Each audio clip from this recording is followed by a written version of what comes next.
wind carried red dust through the open window, settling on the slate board where Rosalie Finch had drawn a small sparrow in white chalk. She paused mid-sentence, watching the dust dance in the shaft of afternoon light that cut across her classroom. 23 children sat before her, backs straight despite the heat, copying letters onto their own small slates. "Continue your practice," she said, her voice carrying the measured cadence she'd perfected over 7 years of teaching. The youngest, barely 6, gripped their chalk with determined fists.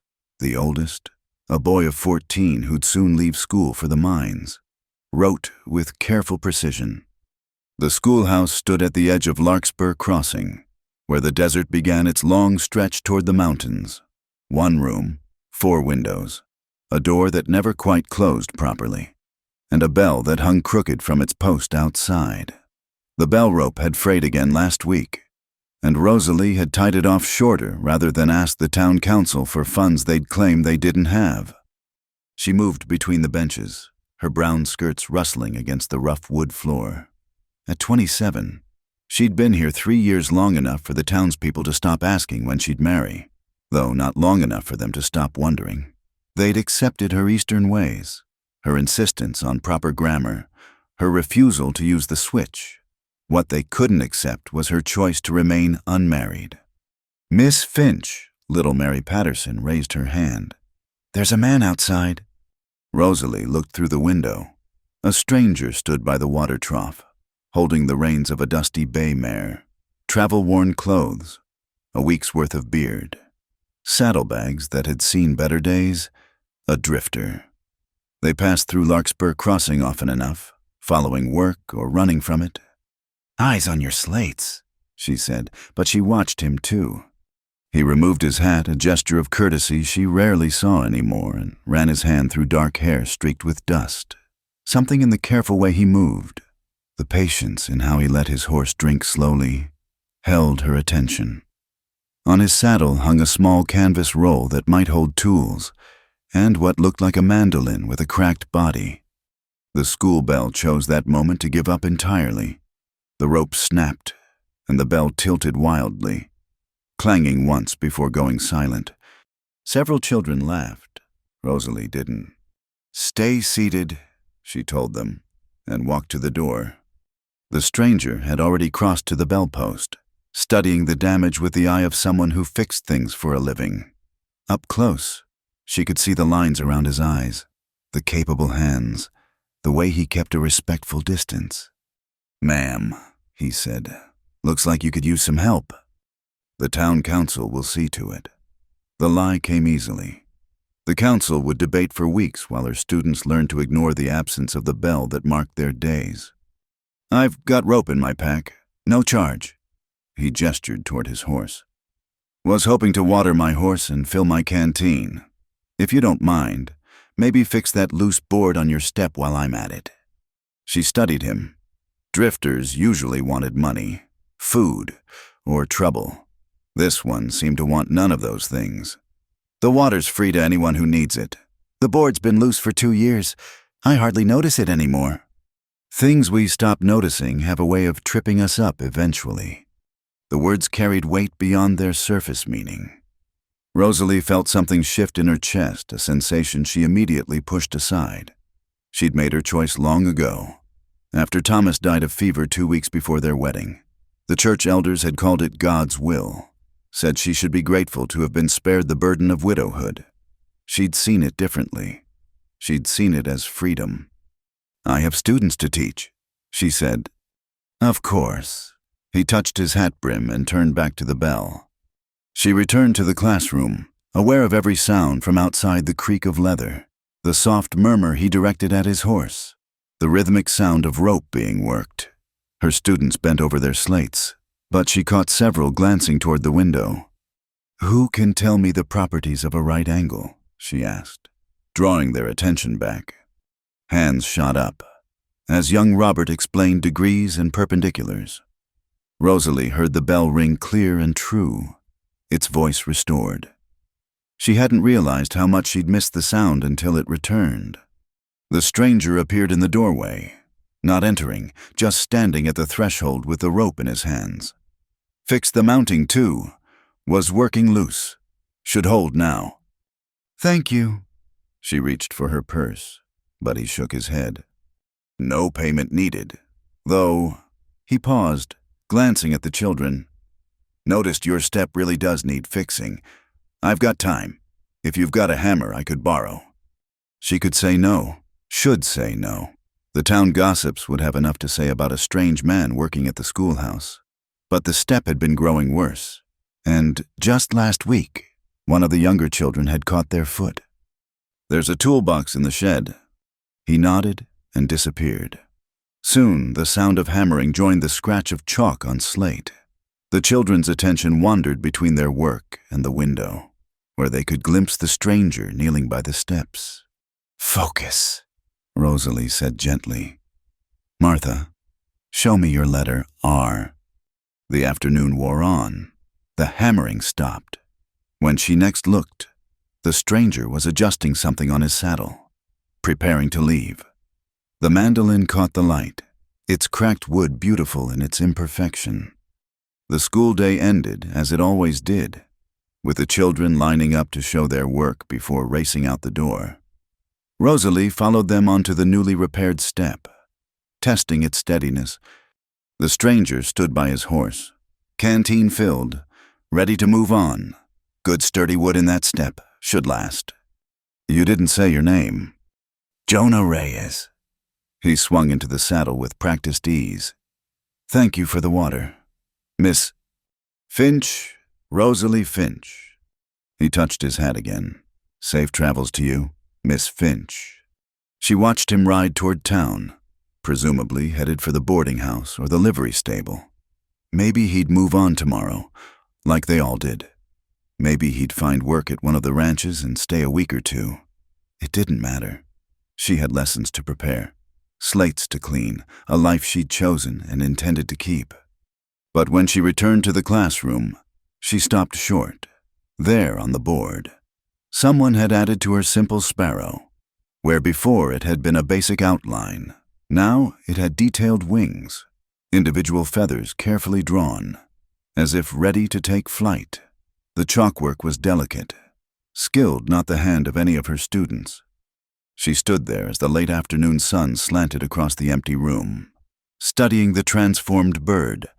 Outside, the restored bell swayed gently in the desert wind, its voice waiting for tomorrow's call. On her desk, chalk dust sparkled in the light, and she realized her hands were trembling. Not from fear, from something else entirely. Something she'd thought she'd successfully buried with Thomas, with the white dress she'd never worn, with the promises she'd never had to keep or break. Rosalie erased the sparrow with careful strokes, but the image stayed in her mind, a small bird with newly drawn wings, poised between the safety of the board and the vast sky beyond the window. Jonah Reyes had learned long ago that every town had its own rhythm. Some moved fast like river water, others slow like sap in winter. Larkspur Crossing moved like dust constant, gritty, settling into every corner whether welcome or not. He'd taken a room at Mrs. Whitaker's boarding house, paid for 3 nights in advance. The widow had looked at his money suspiciously, holding each coin to the light before grudgingly showing him to a room barely large enough for the narrow bed and washstand it contained. "No visitors after 8, she'd said. "No liquor in the rooms, no trouble." "Yes, ma'am." Now he sat in the Broken Wheel Saloon, nursing a beer that had gone warm an hour ago. He'd positioned himself at the far end of the bar, back to the wall, where he could watch the room without seeming to... Old habits. The saloon filled as evening came on. Miners off shift, cowboys in from the ranches, merchants closing their shops, and at the big table near the stove, what looked like the town's self-appointed leaders. Jonah had seen their type before, men who confused loud voices with authority, who wore clean shirts while others sweated, who made decisions in saloons that shaped lives they'd never have to live. Order of civic virtue, the bartender had called them when Jonah asked, though most folks just call them the committee. The committee's leader, Joe Harlan, held court at the head of the table. Big man, soft around the middle, with the kind of mustache that required considerable vanity to maintain. He was talking now, voice carrying across the room. What I'm saying is, we gotta maintain standards. Can't have every saddle tramp and drifter thinking they can just settle in here. Harlan's eyes swept the room, paused on Jonah, moved on. Town's got a reputation to protect. What reputation would that be? Asked a younger man at the table. For having the most dust per square foot in the territory. Nervous laughter. Harlan didn't smile. For being a decent place. Harlan said, good Christian folk, families. Not like those mining camps up north, full of foreigners and loose women and men without proper names or histories. Jonah turned the warm beer glass in his hands. In his vest pocket, wrapped in oilcloth, were 3 letters he'd been carrying for 2 months. Letters from a mine owner in Colorado to widows in various towns, apologies for husbands who died in a collapse that could have been prevented if the owner had paid for proper timber.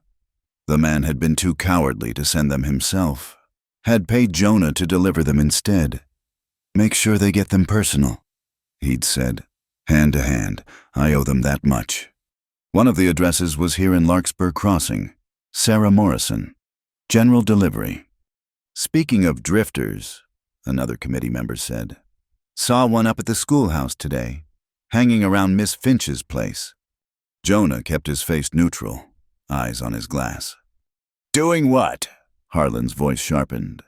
Fixed her bell, looked like, and the step. She pay him. Didn't see money change hands.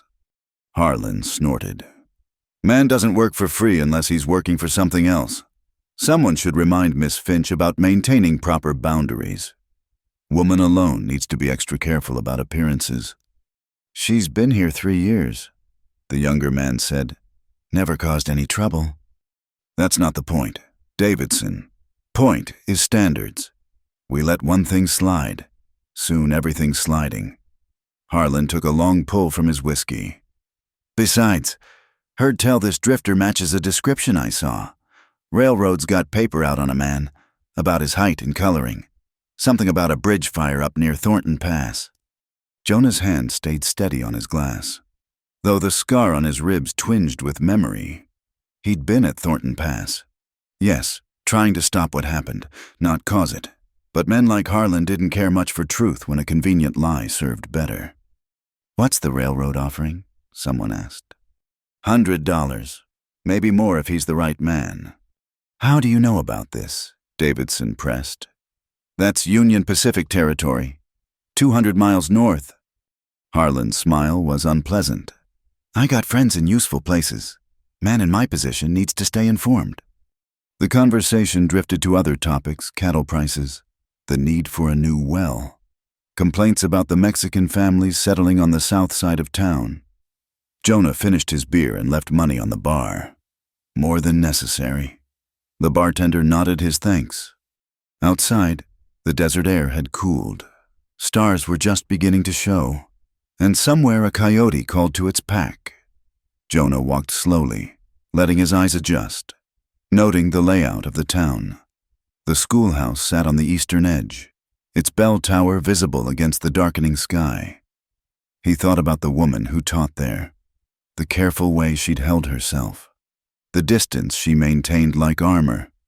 Miss Finch doesn't let any man touch her hand, one of the children had told another while Jonah worked on the step. They'd been whispering, not knowing how sound carried. My ma says she took a vow after her intended died. Says she belongs to God and her students now. Jonah had smiled at that, not mockingly, but with genuine respect. He understood vows, understood choosing solitude over the complications that came with letting people close. His own reasons were different, less noble. Maybe, but the result was the same. Keep moving, keep working, keep that careful distance that protected everyone involved. He found himself back at the schoolhouse without having consciously walked there. The building stood dark and empty, but moonlight caught the bell he'd repaired, made it shine like silver. In his pocket, the chalk dust from the bell rope had left white marks on the leather. He thought about the sparrow he'd drawn, an impulse he couldn't explain even to himself. Something about the simple bird she'd sketched had called to him, made him want to give it wings. Foolish. She'd probably erased it immediately, annoyed at the presumption. A sound made him turn. Someone was walking from town, carrying a lantern. The light bobbed with each step, casting wild shadows. Jonah stepped back into the deeper darkness beside the schoolhouse, hand instinctively moving to the knife at his belt. But it was only the young man from the saloon, Davidson, approaching the school with purpose. He set the lantern on the step and produced a key, letting himself into the building. Through the window. Jonah watched him go to the teacher's desk, open a drawer, remove what looked like a ledger. None of his business. Whatever committee business Davidson was conducting, Jonah wanted no part of it. He was about to leave when he saw Davidson tear a page from the ledger, fold it carefully, and pocket it. The man then adjusted the remaining pages, closed the book, and returned it to the drawer. Interesting. In Jonah's experience, honest men didn't sneak into buildings at night to tear pages from books. Davidson emerged, collected his lantern, and headed back toward town. Jonah waited until the light disappeared before moving. The door was locked again.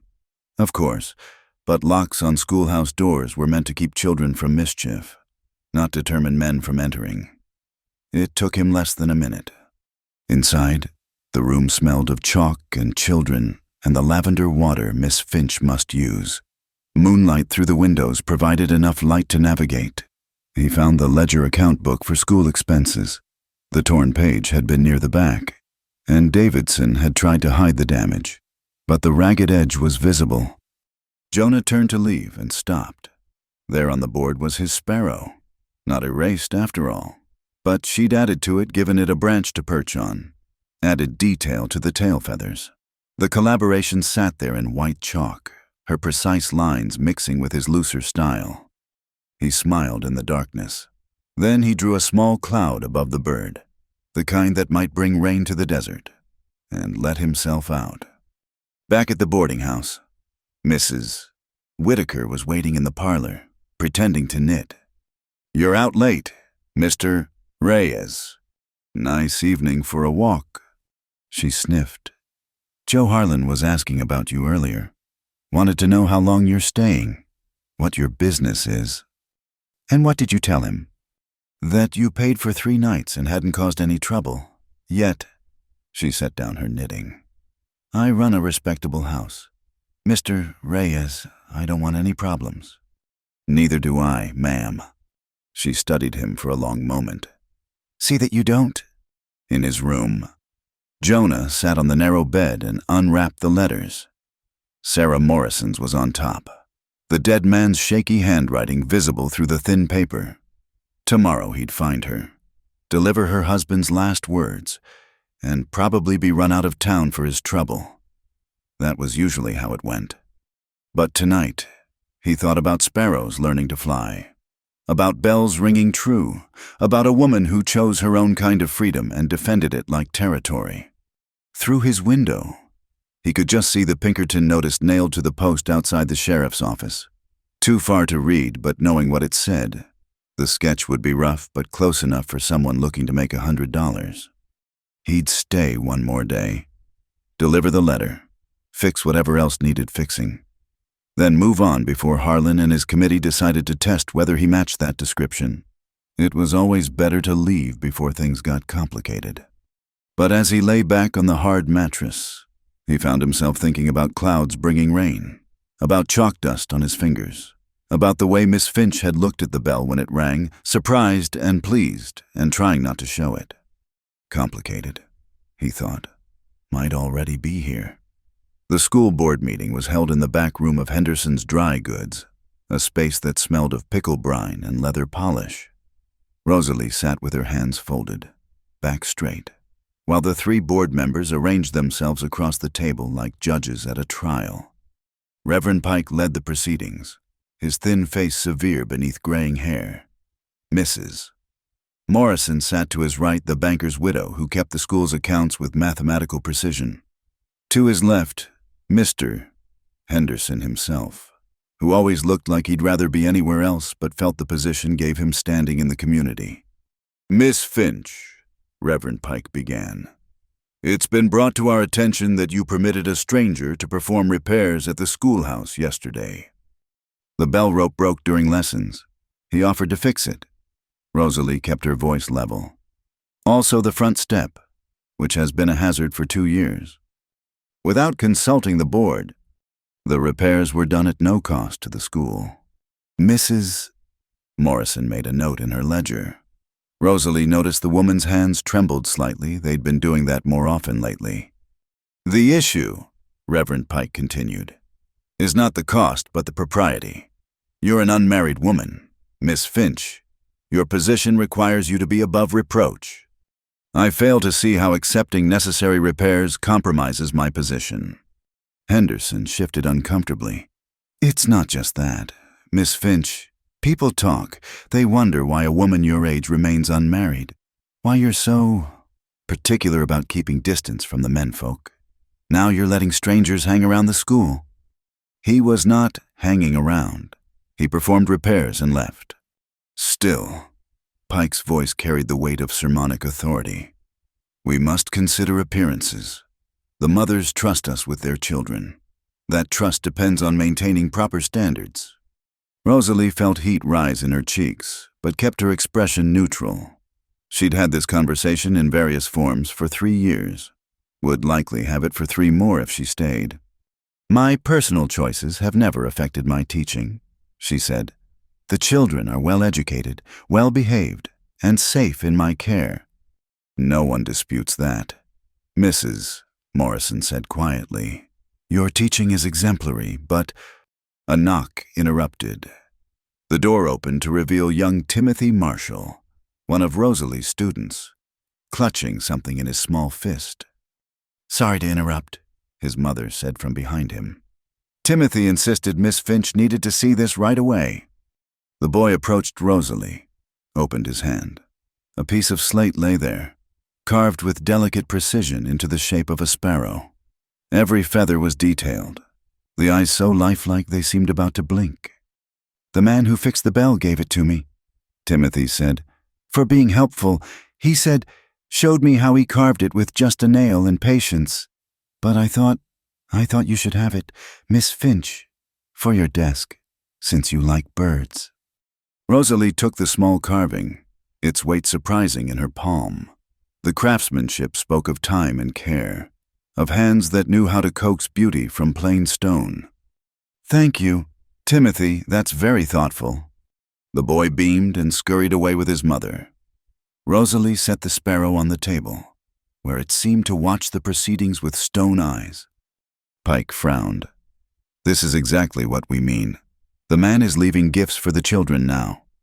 1 gift for 1 child who helped him." But even as she defended it, Rosalie felt the ground shifting beneath her. The sparrow was beautiful. Too beautiful. It would invite questions she didn't want to answer. "Miss Finch," Mrs. Morrison said, "perhaps we should speak plainly. Your choice to remain unmarried is your own, but it cannot appear that you're encouraging attention from unsuitable men. The town accepts your situation because you've been above reproach. If that changes—" She didn't need to finish. Rosalie understood. Her position, her independence, her carefully constructed life, all of it balanced on the town's willingness to overlook her oddity. 1 scandal, real or imagined, and that balance would tip. "I understand," Rosalie said. "It won't happen again." "See that it doesn't." Pike stood, signaling the meeting's end.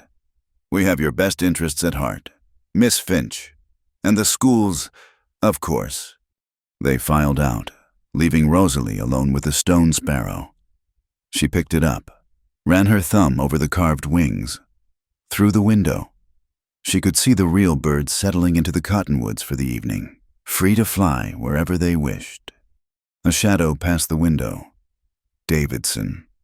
The younger man from the committee peered in at her.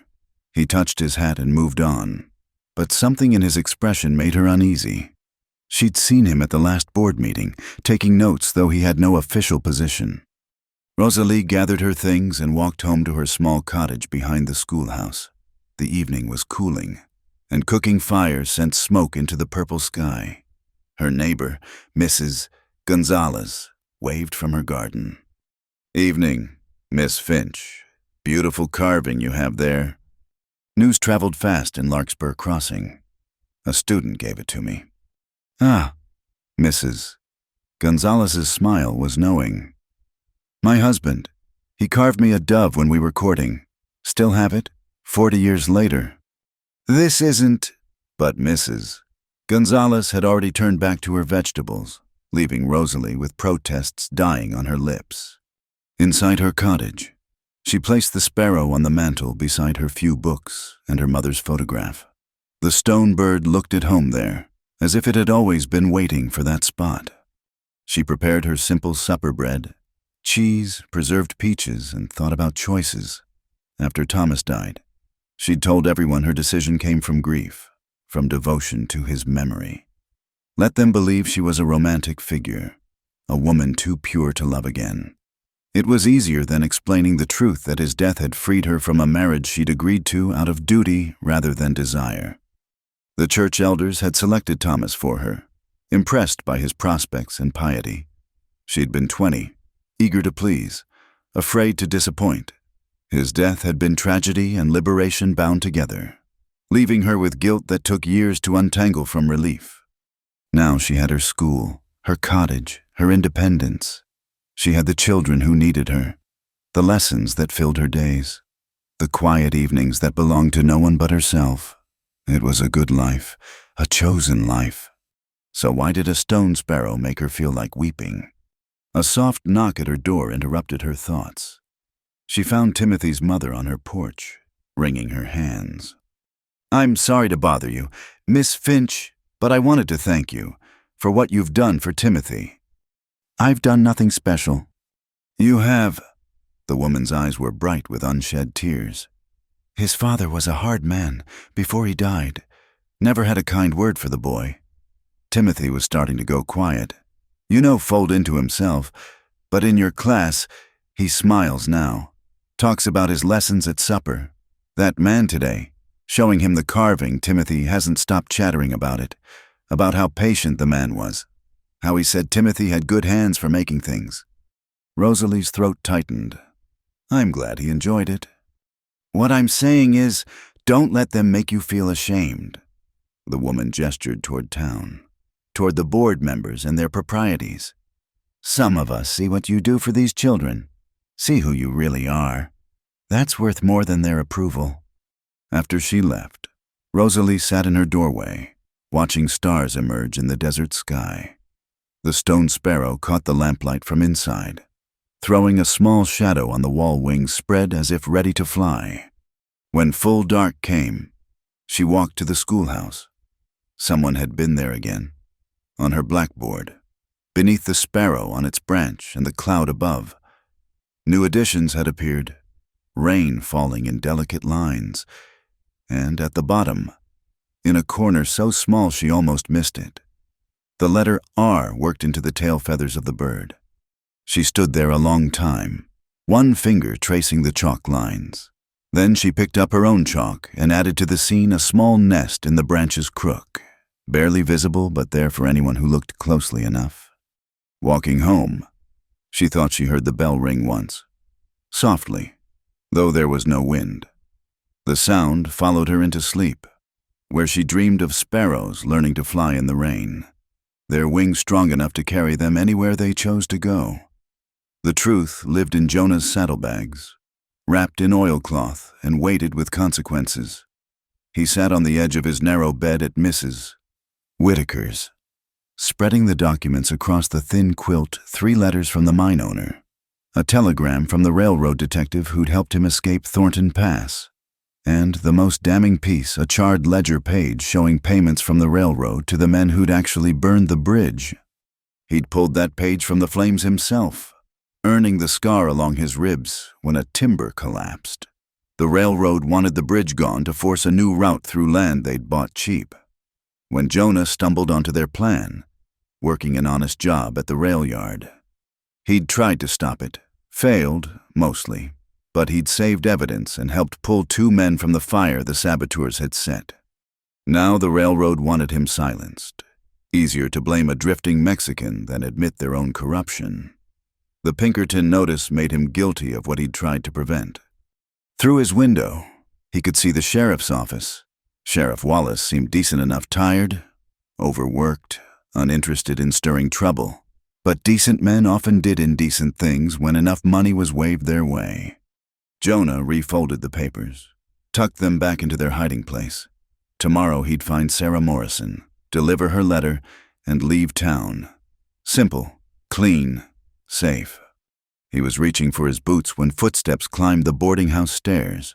Heavy, deliberate, multiple sets. Jonah moved to the window, eased the curtain aside. Joe Harlan stood in the street below with 2 other committee members, looking up at his window.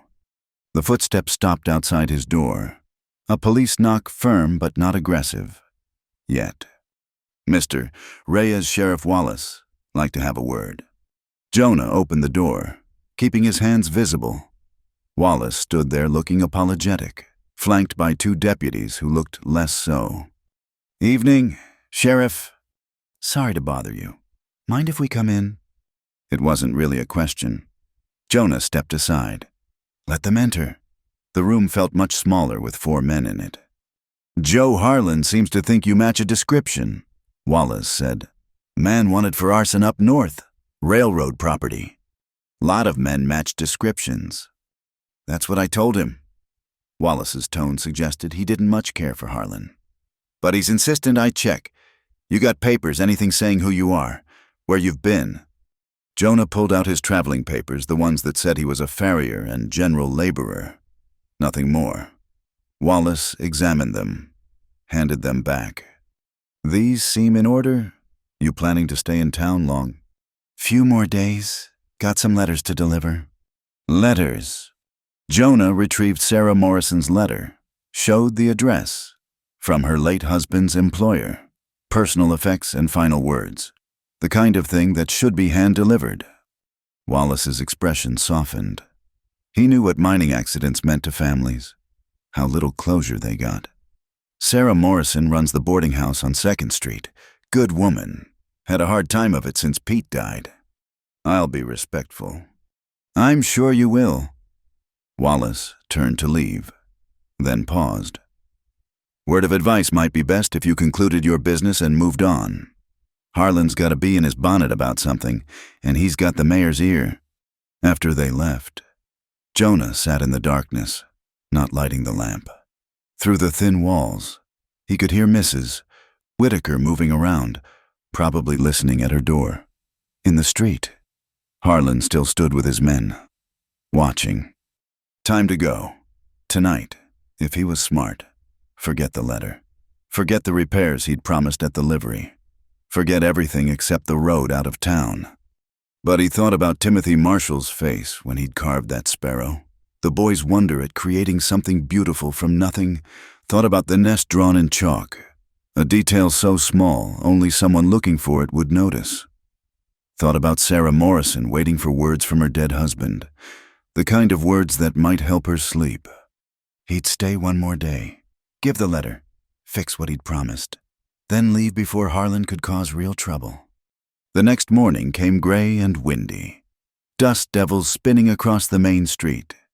Jonah found the Morrison boarding house easily enough, a 2-story frame building with laundry flapping on lines out back. Sarah Morrison answered his knock, a woman aged beyond her years by grief and hard work. And Mrs. Morrison. My name is Jonah Reyes. I have a letter for you. Her face went still. From the mine. From Mr. Garrett himself.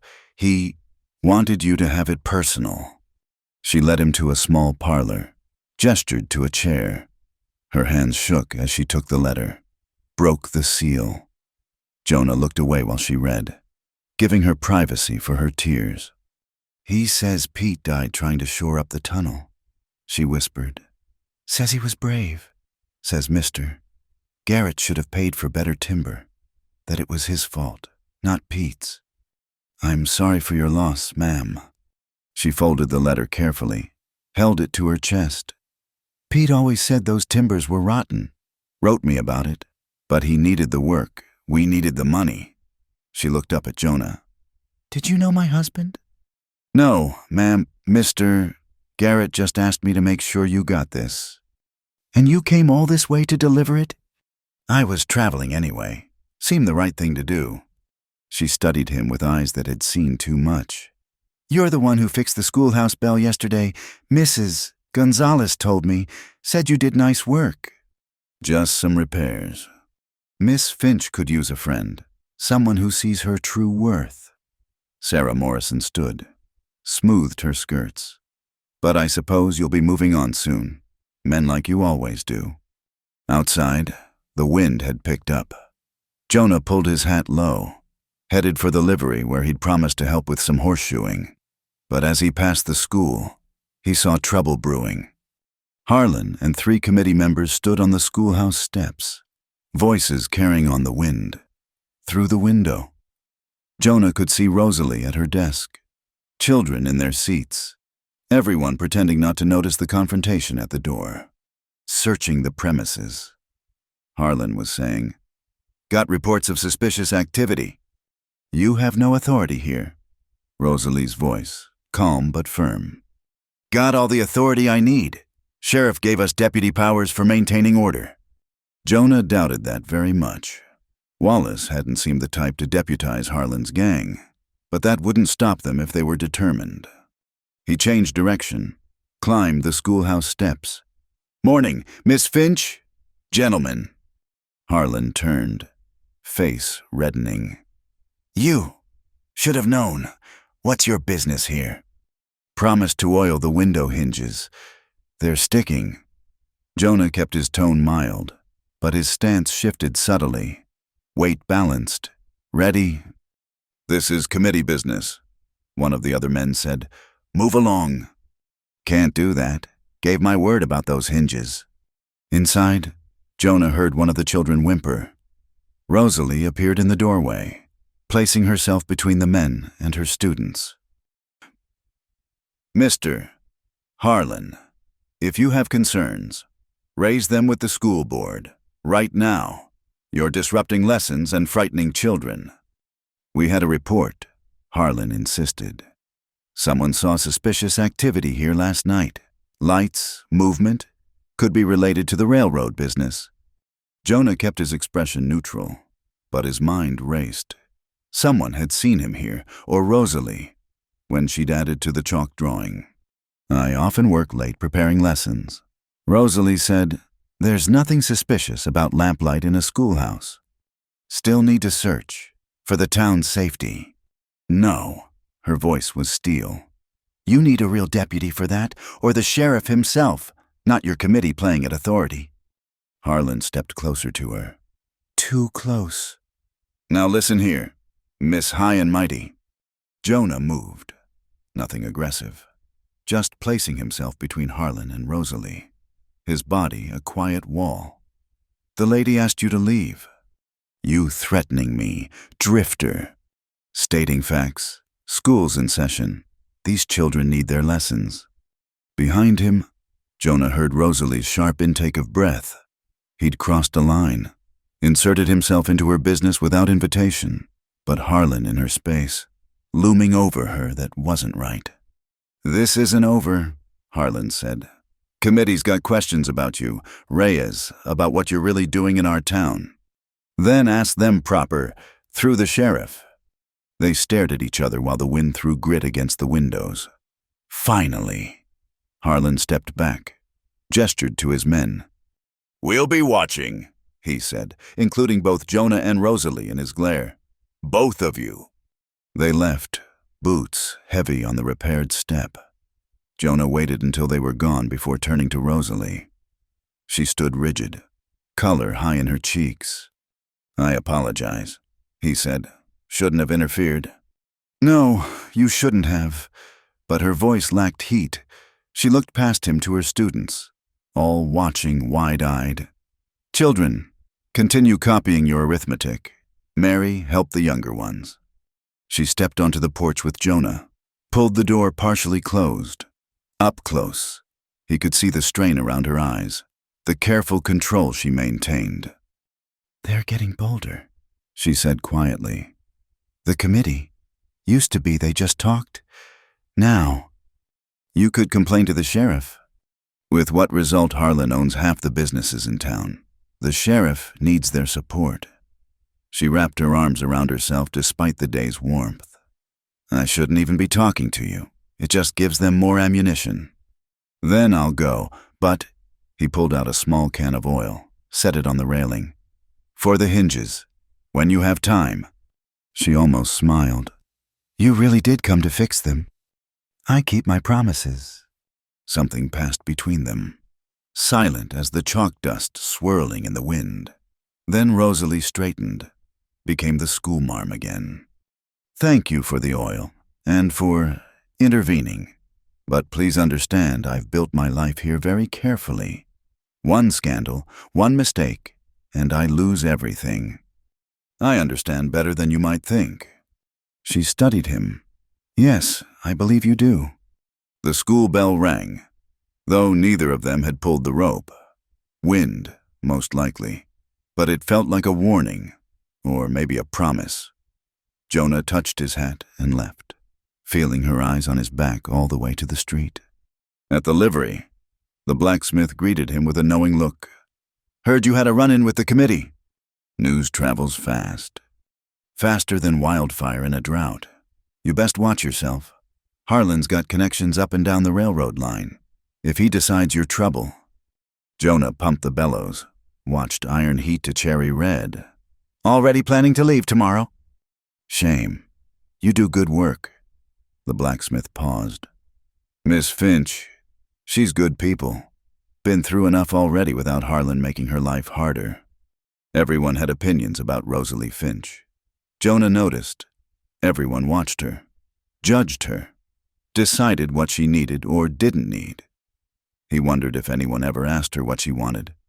That evening, he made one last visit to the schoolhouse.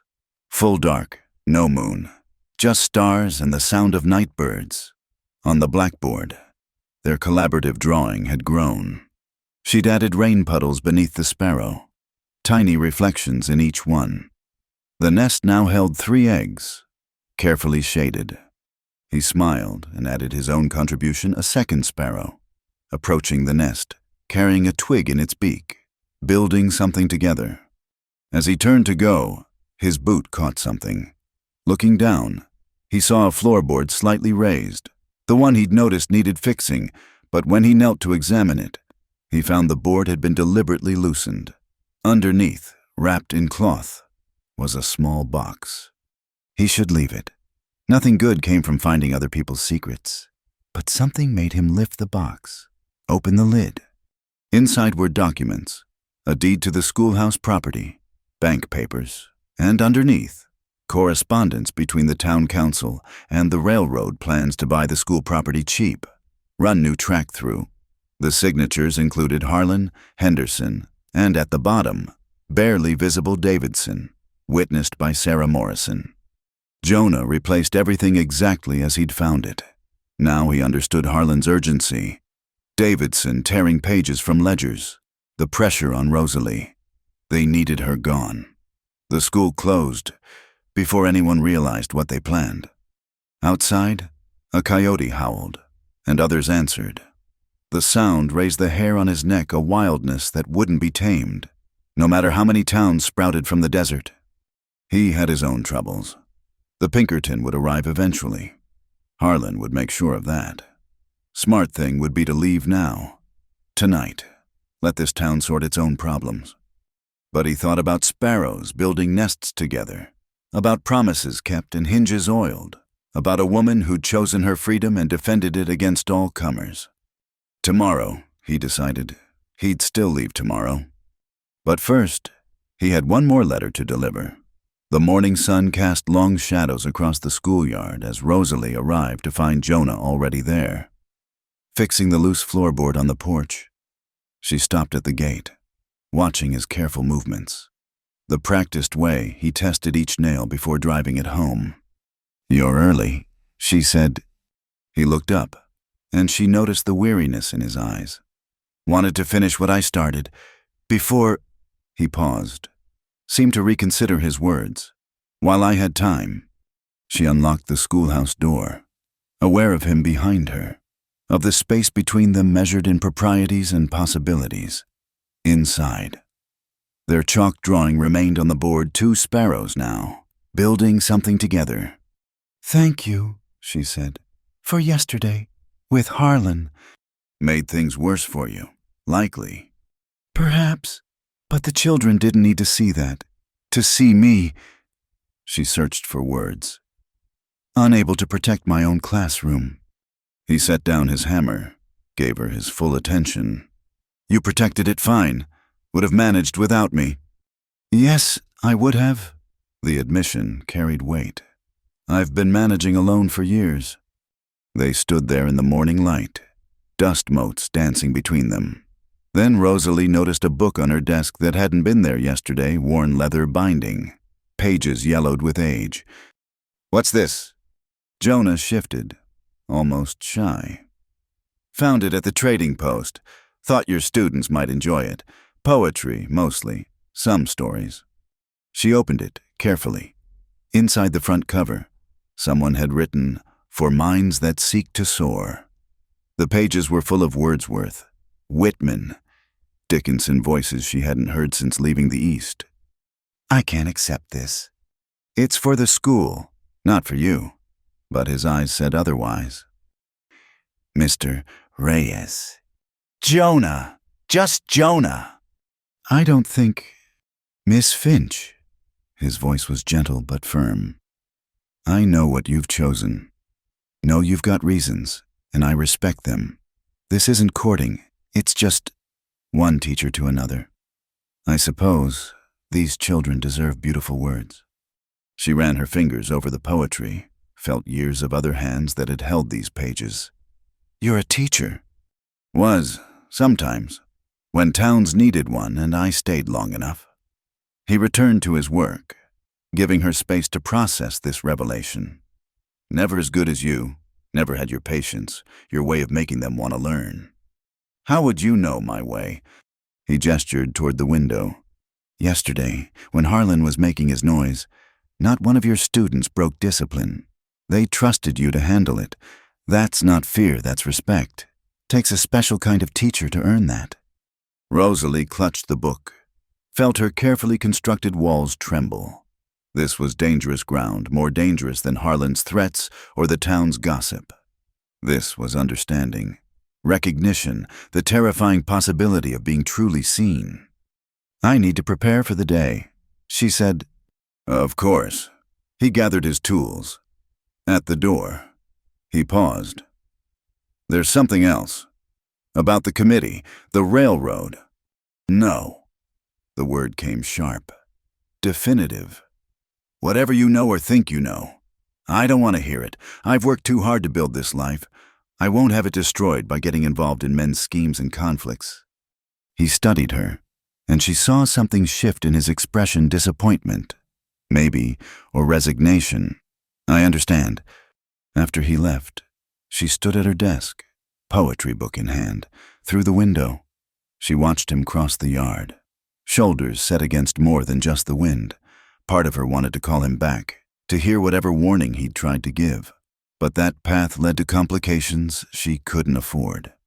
The children arrived in their usual chaos of energy and noise. Mary Patterson brought wildflowers. Timothy Marshall showed off a new slate his mother had bought. The Henderson twins argued about whose turn it was to ring the bell. Normal, safe, predictable. During the noon break, while the children played in the yard, Rosalie found herself reading from the poetry book. Dickinson's words struck deep. "I'm nobody, who are you? Are you nobody, too?" "Miss Finch."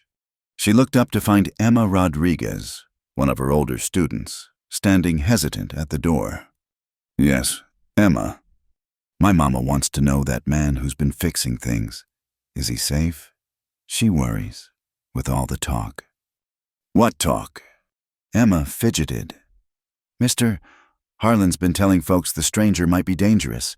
Says he's asking questions, stirring trouble. Mama says we should be careful. Rosalie closed the book carefully. What do you think? Emma, the girl considered.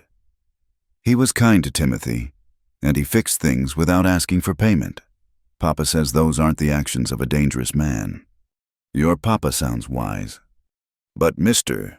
Harlan says, Emma. Rosalie chose her words with care. Sometimes people say things because they're afraid, or because they want others to be afraid. What matters is what we observe for ourselves, what we know to be true. After the girl left, Rosalie stood at the window, watching the children play. Jonah was visible in the distance, working at the livery, the ring of hammer on anvil carrying on the wind. Safe, she thought. Such a relative term. The afternoon brought unexpected visitors. Sarah Morrison arrived with 2 other women misses, Chen from the laundry and Mrs. O'Brien from the bakery. They stood in the doorway like conspirators, glancing over their shoulders. May we speak with you? Sarah asked. Privately. Rosalie dismissed the children for an early day, watching them scatter homeward before turning to the women. They arranged themselves on the student benches, looking incongruous and determined. It's about the school, Sarah began. About what Harlan and his committee are planning. I told Mr. Reyes I don't want to be involved. You're already involved. Mrs. Chen interrupted. Whether you choose it or not, they mean to close the school, sell the land to the railroad. That's not possible. The town charter can be changed with enough votes. Mrs. O'Brien leaned forward. My husband heard them talking. They'll claim the school is failing, that you're unfit. Use whatever scandal they can manufacture. Rosalie felt the floor shift beneath her, as if the boards Jonah had just fixed might give way. Why are you telling me this? Because our children need this school, Sarah said fiercely. My Pete died believing his children would have better than he did. Education, choices. You gave us that. And now they want to take it away. Mrs. Chen added. For profit. For progress that benefits everyone but us. Rosalie sank onto her chair. What do you expect me to do? I'm one woman. I have no power here. You have more than you think, Sarah said. The mothers trust you, the children love you, and... She paused, seemed to gather courage. You have allies you haven't acknowledged. If you mean Mr. Reyes. I mean anyone willing to stand with you. Pride is a luxury we can't afford right now. After they left, Rosalie sat in the empty classroom, watching shadows lengthen across the floor. The poetry book lay open on her desk. Whitman's words visible. I celebrate myself and sing myself, and what I assume you shall assume. But what did she assume? What song was hers to sing? A sound made her look up. Jonah stood in the doorway, silhouetted against the late afternoon light. Saw the women leaving. He said, looked like a war council. Perhaps it was. She was too tired to maintain proper distance. They told me about the railroad, the plan to take the school. I'm sorry, I tried to warn you. I know. She stood, moved to the window where the light was kinder. I've been selfish, haven't I? Thinking I could stay separate, untouched. But my choices affect others, the children, their families. He joined her at the window, careful to maintain proper space between them. Nothing selfish about protecting yourself. But at what cost? She turned to face him. I need to tell you something about my choice, as you call it. Everyone thinks it's about grief, about honoring my dead fiancé, but Thomas, he was chosen for me. I didn't love him. I'm not sure I even liked him. When he died, I felt free. The word hung between them, dangerous and true. Yes, she whispered, free and guilty for feeling it. So I built this story, this life, these walls, told myself I was choosing principle over passion, but maybe I was just choosing fear over feeling. Rosalie. Her name on his lips was a revelation. You don't owe me or anyone else an explanation. But I owe myself the truth. She took a breath, steadied herself. I am a virgin by choice. That remains true. But the choice, it's more complicated than I've admitted. And now, with everything threatened, I wonder if I've been hiding behind that choice instead of truly living it. He was quiet for a long moment. Then, what do you want? Not what the town expects, not what's proper or safe. What do you want? The question undid her. When had anyone last asked her that? When had she last asked herself? I want to keep teaching, she said slowly. I want the children to have their school. I want... She looked at him, really looked, saw the kindness beneath the weathering, the strength that didn't need to dominate, the patience that could wait forever if necessary. I want to stop being afraid. He smiled then, small but real. That's a start. Will you help me with Harlan? The committee, I know you have your own troubles. My troubles will keep. He moved to the board, picked up chalk. First, we need a plan.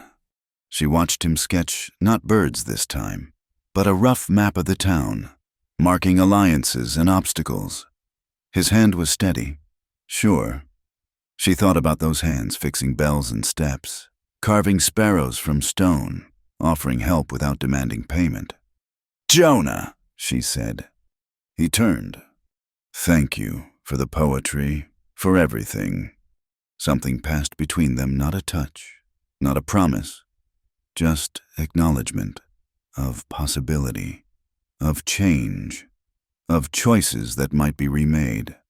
Outside, the bell rang once in the wind, a sound both familiar and new. Rosalie picked up her own chalk, moved to stand beside him at the board. Show me, she said, what we're fighting for. Together, they began to plan. The shot came at dusk, shattering the window near where Rosalie stood. Glass scattered across the floor like fallen stars, and Jonah pulled her down, shielding her with his body as a second shot splintered the doorframe. Stay down, he breathed against her ear, his weight careful but protective above her. The children, she gasped. School's been out for hours. We're alone. His hand found hers, squeezed once. Can you crawl to the back door? Before she could answer, Joe Harlan's voice boomed from outside. Just wanted to get your attention. Reyes, come on out and bring your railroad papers with you. We know you got 'em. Jonah helped Rosalie to a crouch behind the heavy desk. Back door, he repeated. I'll keep them talking. No, her grip on his hand tightened. We go together or not at all. He studied her face in the fading light, saw the determination there. Together, then, but fast and quiet. They moved through the schoolhouse, staying low, behind them. Harlan continued shouting. Committee voted. Miss Finch, you're relieved of your position, effective immediately. And your friend there is under citizen's arrest for suspicion of arson. Through the back window, Jonah spotted two more men waiting, trapped. He pulled Rosalie into the supply closet, mind racing through options. There's a root cellar, she whispered, under the floor, from when this was a trading post. They found the hidden door beneath stacked slates. The space below was narrow, musty, but it led to a tunnel that emerged near the old well. They crawled through darkness, Rosalie leading, her knowledge of the building saving them. They surfaced behind the abandoned shepherd's hut, quarter-mile from town. The desert stretched before them, painted purple and gold by the setting sun. Jonah helped Rosalie up, both of them covered in dirt and cobwebs. My school, she said, looking back at the building where lanterns now bobbed like fireflies. They're searching it. They won't find anything to justify this. He brushed a spider web from her hair, the gesture unconsciously tender. Harlan overplayed his hand. Shooting at us, the sheriff won't ignore that. You don't understand.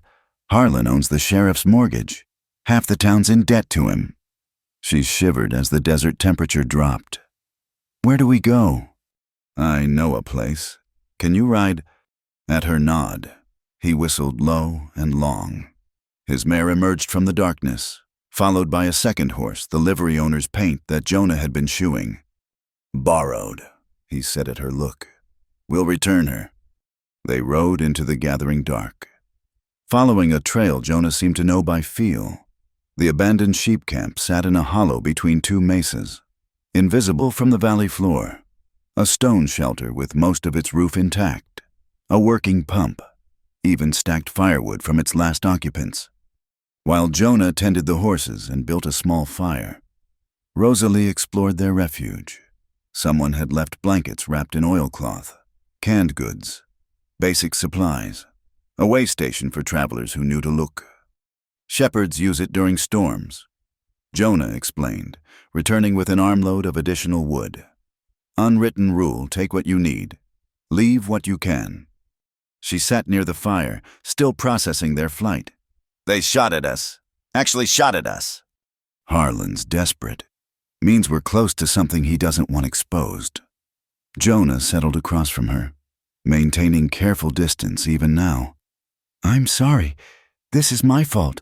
Should have left town when I planned. Why didn't you? He fed the fire, watched flames dance. You know why. The words hung between them like heat shimmer.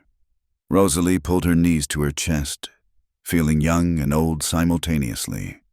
That first day, she said, when you fixed the bell, I told myself you were just another drifter. They come through, fix things, move on, safe, manageable. But then the sparrow. Too much. No, perfect. That was the problem. She met his eyes across the fire. I've been so careful, Jonah, so controlled. And in 3 days, you've undone years of carefully built walls. Walls can be rebuilt, if that's what you want. Is it? She laughed, surprised by the sound. I don't know anymore. When Harlan was shooting, when I thought, her voice caught, I realized I've been so focused on protecting my independence that I forgot to actually live it. A coyote called in the distance, answered by another. The sound was wild, free, unashamed of its wanting. Tell me about teaching, she said, when you did it. He smiled at the memory. Little mining camp in Colorado. Their teacher quit midwinter, and they had 12 kids needing letters and numbers. I stayed 4 months, until spring melt. Hardest job I ever loved. Why did you leave? Same reason I always leave. Someone recognized me from somewhere else. Started asking questions. Easier to go than bring trouble to folks who didn't deserve it. The railroad fire. He nodded. I was there, but not how they say. Company hired locals to burn the bridge. Make it look like sabotage. Insurance money, plus excuse to reroute through land they'd bought cheap. I tried to stop it. Got some men out when it went bad. But the railroad needed someone to blame, and a Mexican drifter without connections made an easy target. Rosalie studied his face in the firelight. Do you have proof? Some papers showing the real plan. Testimony from a detective who investigated. But railroad money talks louder than truth in most towns. Most towns. She stood, paced to the shelter's entrance where stars were emerging. What about our town? What if we made the truth louder than their money? He joined her in the doorway, close enough that she felt his warmth. Dangerous thinking. I'm tired of safe thinking. She turned to face him. They took my school. Jonah. Shot at us. Drove us into the desert like criminals. I won't run anymore. Even if staying means, he gestured between them, at the space that seemed to shrink with each passing hour. Especially then. She lifted her chin. I made my choice about marriage, about physical matters. That stands, but I also choose who I stand beside, who I trust, who I allow into my life. Those are my choices to make. Not the town's, not Harlan's, mine.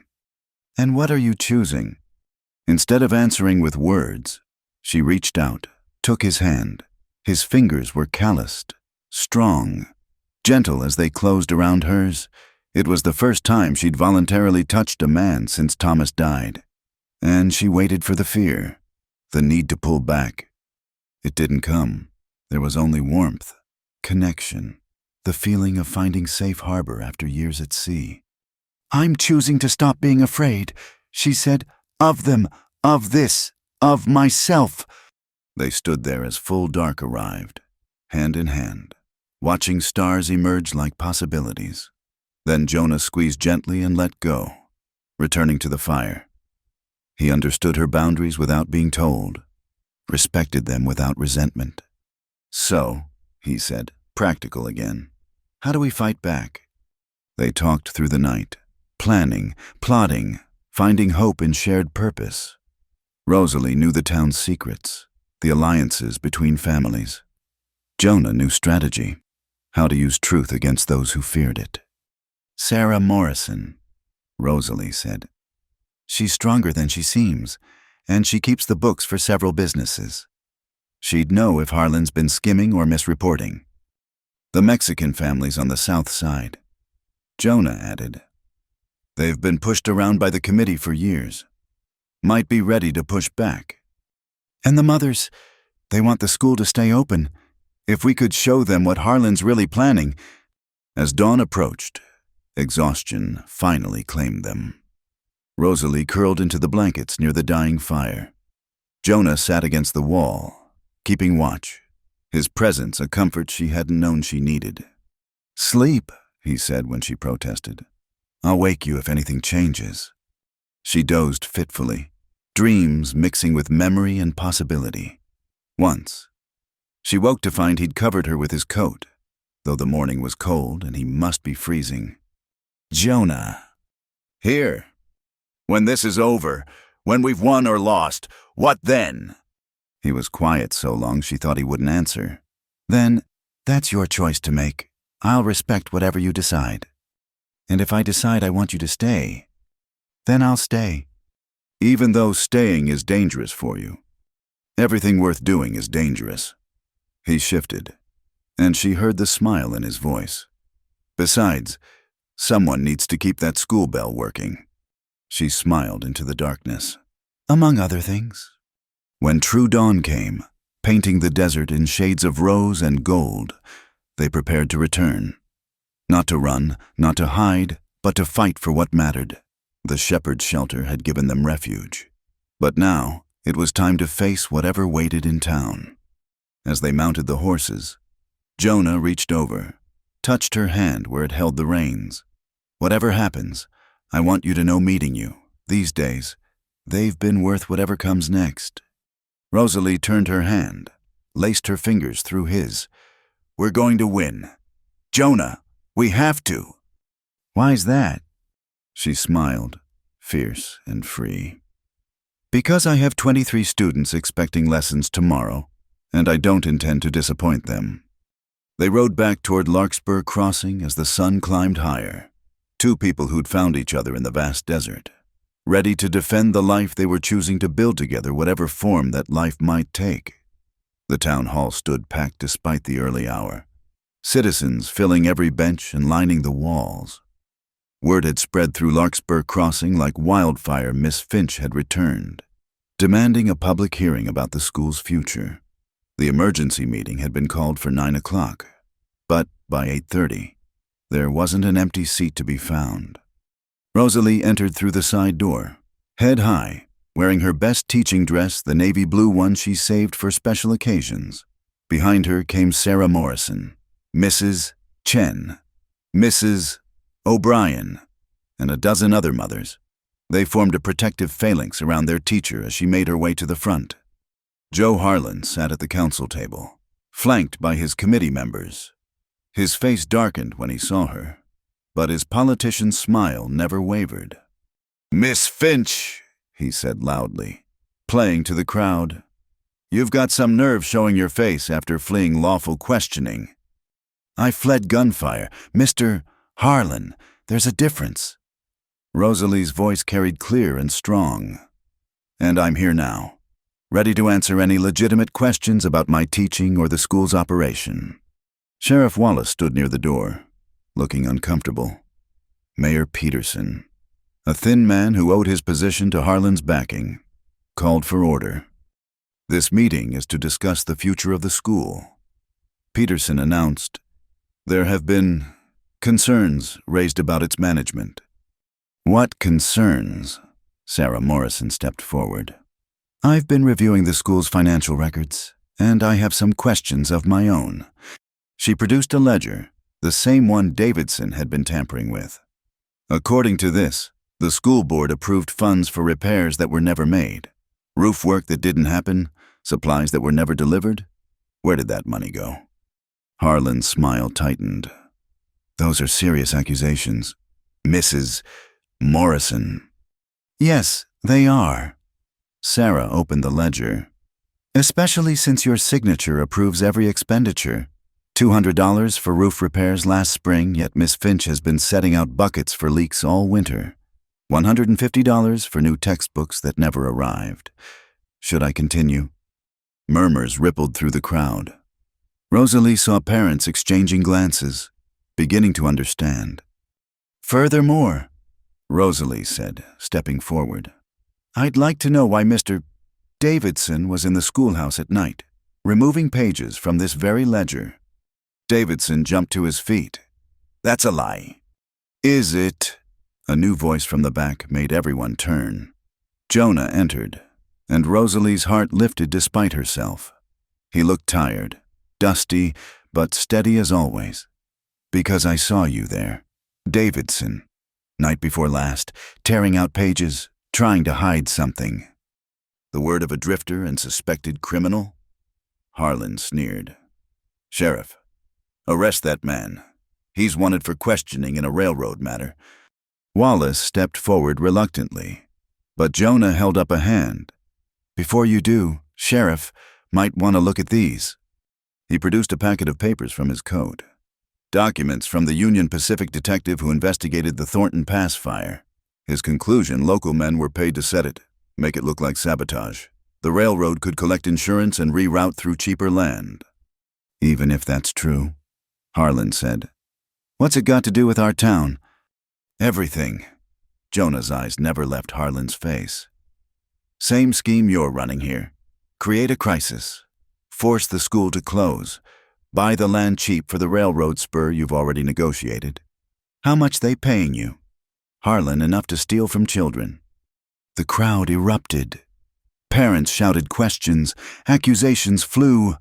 Through it all, Rosalie watched Harlan's face cycle through emotions: anger, fear, calculation. "Order!" Mayor Peterson banged his gavel. "These are serious charges. We need proof, not accusations." "Then let's examine the books," Rosalie suggested. "All of them. The schools, the towns, Mr. Harlan's business records. If everything's legitimate, there's nothing to hide." "That's private information," Harlan protested. "The school books aren't," Sheriff Wallace said slowly. He'd been doing his own calculations, Rosalie realized, deciding which way the wind was blowing. "Town funds are public record. I motion for a full audit." "Seconded," called Mrs. Chen from the crowd. "All in favor?" the mayor asked weakly. A forest of hands rose. The mothers had done their work, spreading word, building support. Even some of Harlan's usual allies raised their hands, not wanting to be on the wrong side of public opinion. Harlan stood abruptly. "This is a witch hunt, orchestrated by a fallen woman and her drifter paramour. Everyone knows why Miss Finch really wants to keep the school. It's her excuse to avoid marriage, to live unnaturally." The hall went silent. Rosalie felt every eye on her, felt the weight of judgment and speculation. This was her moment of choice. She stepped forward, addressing not Harlan but the assembled town. "Yes, I choose to remain unmarried. I choose to dedicate my life to teaching your children. I choose my own path, as is my right as a free citizen of this republic." She turned to face Harlan directly. "What I don't choose is to stand by while you steal from those children, while you plot to destroy their futures for profit. My personal life is my own business. The school belongs to this community. Well said. The voice belonged to Reverend Pike, surprising everyone. The stern minister stood, his wife beside him. I haven't always agreed with Miss Finch's choices, but she's right about this. The school is sacred ground. Anyone who'd steal from it— He shook his head. That's the real sin here. The tide turned fully then. Parents began demanding answers. Examining the ledgers Sarah had brought, the evidence was damning systematic theft disguised as repairs and improvements, with the money likely funding Harlan's railroad negotiations. Through it all, Jonah stood quietly at the back, watching. When Rosalie caught his eye, he smiled proud, supportive, asking for nothing. She felt something ease in her chest, a fear she hadn't known she carried. "There's more," Sarah announced, producing another document. "This is a telegram from the railroad. They're withdrawing their offer for the school land. Seems they got word about the irregularities in Mr. Harlan's dealing. They don't want the scandal." Harlan's face went purple. "You did this," he snarled at Rosalie. "You and your—" "Careful," Jonah said quietly, moving closer. The lady's made her position clear. Respect it. For a moment, violence trembled in the air. Then Sheriff Wallace stepped between them. "Think we've heard enough. Joe Harlan, you're under arrest for embezzlement of town funds. Davidson, you too. We'll let a judge sort out the details." As the sheriff led them out, Harlan turned back. "This isn't over. Miss Finch, you've made an enemy today." "I made an enemy the day I refused to be what you expected," she replied. "Today I just stopped pretending otherwise." The crowd began to disperse, talking excitedly. Parents stopped to shake Rosalie's hand, to promise support, to thank her for standing firm. The school would remain open. The children would have their education. Finally, only a few people remained. Sarah Morrison hugged Rosalie tightly. "You did it. You saved the school." "We did it," Rosalie corrected. "All of us." As the women left, Rosalie found herself alone with Jonah. They stood in the empty hall, afternoon light slanting through tall windows. "Thank you," she said, "for the documents, for speaking up, for coming back when you could have kept riding." "Told you I keep my promises." He paused, seemed to gather himself. "But now Harlan's threat is gone. You're safe. The school's secure. My staying might bring other troubles. That Pinkerton's still out there. And—" "Jonah!" She stepped closer, close enough to see the dust in his eyelashes, the worry in his eyes. "I meant what I said. I choose my own path. And right now, I'm choosing to ask you to stay. Not forever, not with promises neither of us is ready to make. Just stay." He studied her face. "You sure town's already talking. My being here will make it worse."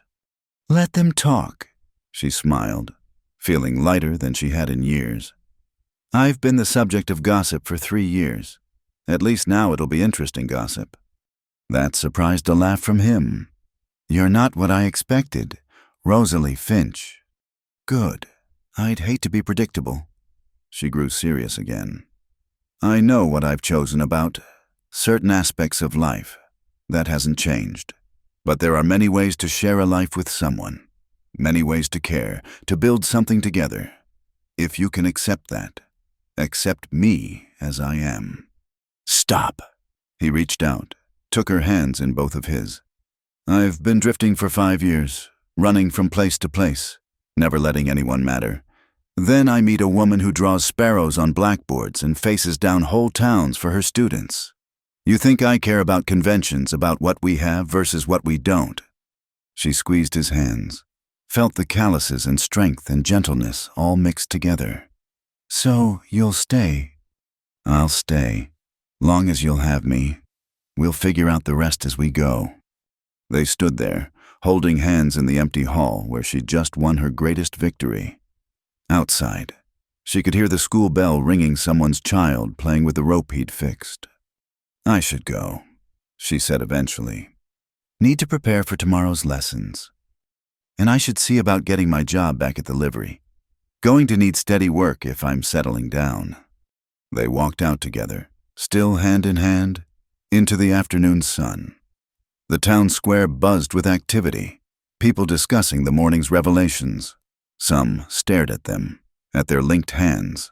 But Rosalie didn't let go. At the schoolhouse, they paused. The broken window had been boarded up someone's quick work while they were at the meeting. The step Jonah had fixed was solid beneath their feet. "Same time tomorrow?" he asked. "Got more windows to repair, and that back door's been sticking." "I'll be here." He lifted her hand, pressed a gentle kiss to her knuckles, a courtly gesture that made her breath catch. Then he was gone, walking toward the livery with purpose in his stride. Rosalie entered her classroom, saw their collaborative sparrow still on the board. She added one more detail, a small sun rising behind the birds, painting their feathers with light. Tomorrow she'd teach. Tomorrow she'd face whatever gossip came. Tomorrow she'd continue building the life she'd chosen. Now, with someone beside her who understood that choice and honored it. But today, this moment, she simply stood in her rescued classroom and felt the shape of her new freedom, not the freedom of isolation, but the freedom of connection chosen on her own terms. The bell rang again outside, clear and true, calling anyone who cared to listen. The train whistle shrieked across the desert morning, and Rosalie knew their time had run out. She stood at the schoolhouse window, watching black smoke rise from the depot. The Pinkerton agent had arrived on the early freight, just as Jonah had predicted. "3 rings means danger," she whispered, remembering their plan. She pulled the bell rope 3 times, the sound cutting sharp through the morning air. Children looked up from their slates, recognizing the signal they'd practiced. Within moments, parents began arriving. Sarah Morrison first, then Mrs. Chen, Mrs. O'Brien, and others. The community network they'd built over the past week activated like clockwork. "He's here," Rosalie told them simply. "The Pinkerton." Sarah nodded grimly. Michael saw him at the depot. Tall man, city clothes, asking about Jonah at the ticket window. "Where is he, Mrs.?" Chen asked. "Jonah?" "Working at the Gonzalez Ranch. Someone needs to warn him." "I'll go," said young Timothy Marshall's father, who'd become one of their staunchest allies. "My brother's out that way." As he left, Rosalie turned to the children. "Continue your lessons. Everything is fine." But her hands trembled as she picked up the chalk. An hour later, heavy boots on the porch announced the Pinkertons' arrival. He entered without knocking, a tall man with pale eyes and an Eastern accent that reminded Rosalie painfully of home. "Miss Finch, Agent Cornelius Wade, Pinkerton Detective Agency." He showed his badge. "I'm looking for a man named Jonah Reyes. I understand he's been working here." "He repaired our bell last week," Rosalie said evenly. "Is there a problem?" "He's wanted for questioning in a railroad matter. Arson. Very serious charges." Wade's eyes swept the classroom, lingering on the chalk drawing. "Interesting artwork. His." "Mine," she lied smoothly. "I often draw for the children." Wade smiled thinly. "Ma'am, I've been tracking Reyes for months. I know his habits, his ways. That includes his tendency to befriend school teachers." He moved closer. "Where is he?" Before Rosalie could answer, the door burst open. Joe Harlan entered, still wearing the clothes he'd been arrested in, somehow free and furious. "There you are. Wade. About time you showed up." Harlan's face was flushed with triumph. "Judge let me post bail this morning. Now I want to see justice done." Mr. Harlan," Wade said coolly, "I work for the railroad, not for you." "Same thing in this case. Reyes is your arsonist, and he's been hiding here, corrupting our school teacher." Harlan's smile was vicious. "Probably at her cottage right now. They've been carrying on quite the scandal." Rosalie stood. "Mr. Reyes has never been inappropriate, and he's certainly not at my cottage." Then you won't mind if we search it? Wade said it wasn't a question. They formed a procession, Wade, Harlan, Rosalie, and half the town following behind, at her cottage. Wade searched methodically while Harlan provided commentary. Check the bedroom, Harlan suggested with a leer. Bet you'll find evidence of their unnatural arrangement. That's enough, Wade said sharply. Even he seemed disgusted by Harlan's insinuations. Finding nothing, they returned to the street where more townspeople had gathered. The crowd parted to reveal Jonah walking calmly down Main Street, hands visible and empty. Mr. Wade, he called. Heard you were looking for me. Rosalie's heart clenched. He was giving himself up to protect the town from further harassment. Wade's hand moved to his weapon. Jonah Reyes, you're under arrest for the arson at Thornton Pass. I was there, Jonah said clearly, voice carrying to the crowd. But not as an arsonist. I tried to stop it. Tell it to the judge. Wade produced shackles. Wait, Sarah Morrison pushed through the crowd, waving papers. I have something you need to see. She handed Wade a telegram. His expression changed as he read, confusion replacing certainty. This is from my home office, he said slowly. Says the Thornton Pass case has been closed. The real perpetrators confessed 2 days ago. What? Harlan grabbed for the telegram. That's impossible. Sarah smiled grimly. I have friends at the telegraph office. When I heard a Pinkerton was coming, I wired their Denver office. Turns out 3 men confessed to setting the fire for insurance money. They gave detailed testimony. Mr. Reyes has been cleared. Wade studied Jonah with new interest. You're the one who saved those workers. The reports mentioned a Mexican man who went back into the flames. Just did what anyone would do, Jonah said quietly. No, Wade corrected. You did what was right. The railroad owes you an apology. Mr. Reyes, and possibly a reward. Harlan's face had gone purple. This is a trick. He's manipulated all of you. The only manipulation here is yours, Sheriff Wallace said, appearing with his deputies. Mr. Harlan, you missed your bail hearing. Judge wants you back in custody. As they dragged Harlan away, he screamed obscenities. His careful politician's mask finally shattered completely.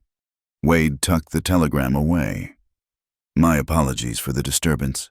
Mr. Reyes, ma'am. He touched his hat to Rosalie.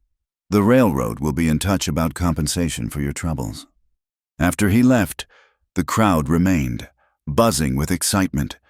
Jonah stood in the center, looking stunned. Rosalie went to him, took his arm. It's over, she said. You're free.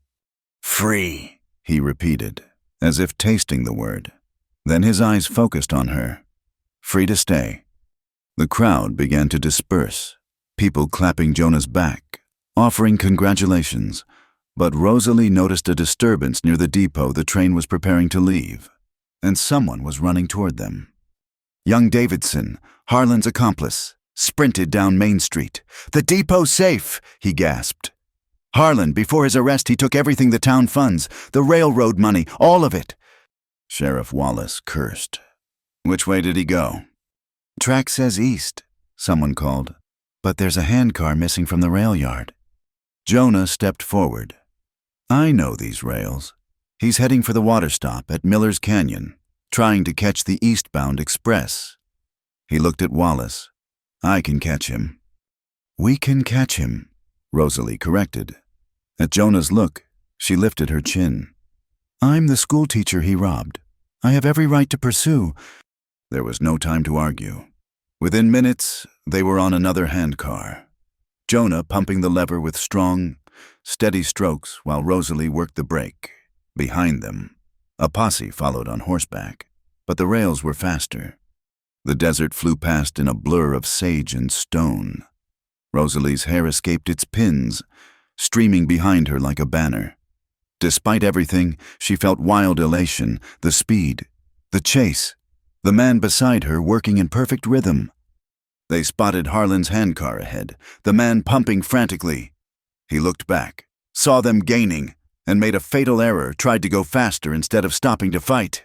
The extra speed on a curve sent his car tilting, sliding off the rails in a shower of sparks and splintering wood. Jonah braked hard, bringing them to a stop.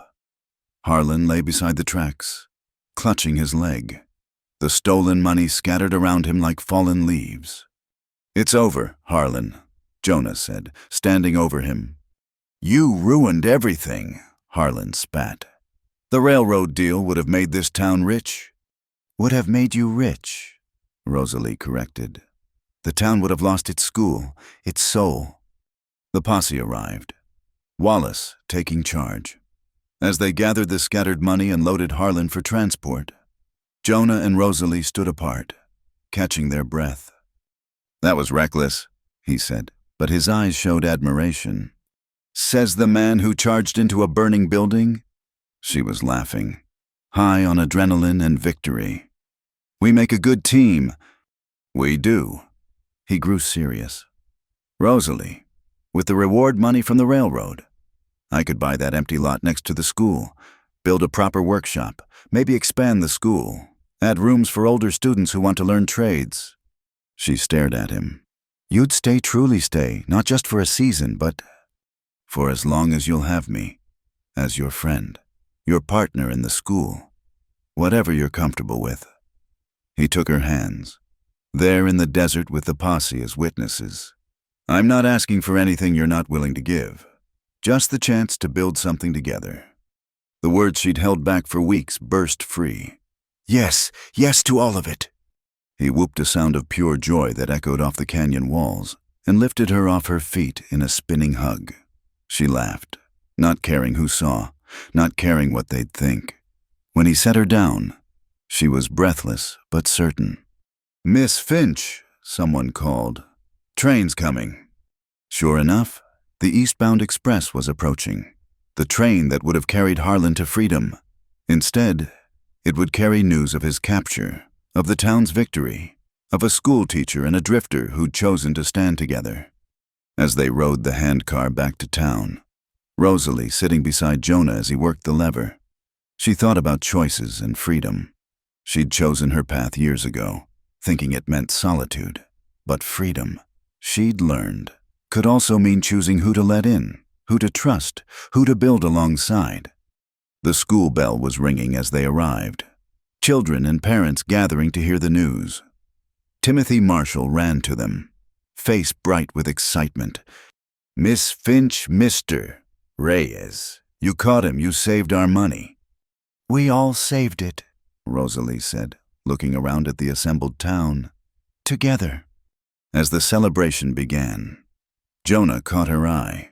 He mouthed 3 words, not the 3 she'd been trained to expect from a man, but 3 that meant more, partners in everything. She nodded, feeling the shape of their future taking form. Tomorrow they'd plan the workshop, expand the school, build their unconventional life on their own terms. But today, with the bell ringing and the children cheering and the desert sun painting everything gold, she simply stood beside the man she'd chosen and felt the sweet satisfaction of a caged door she'd locked herself, and then learned she had the key to open. The new school year began with changes that set tongues wagging from Main Street to the Mexican Quarter, where once a single room had housed all grades.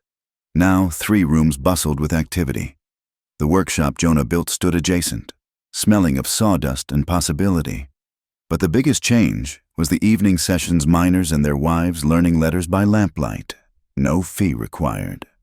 Rosalie stood before her adult students, chalk in hand, watching weathered faces concentrate on forming their first words.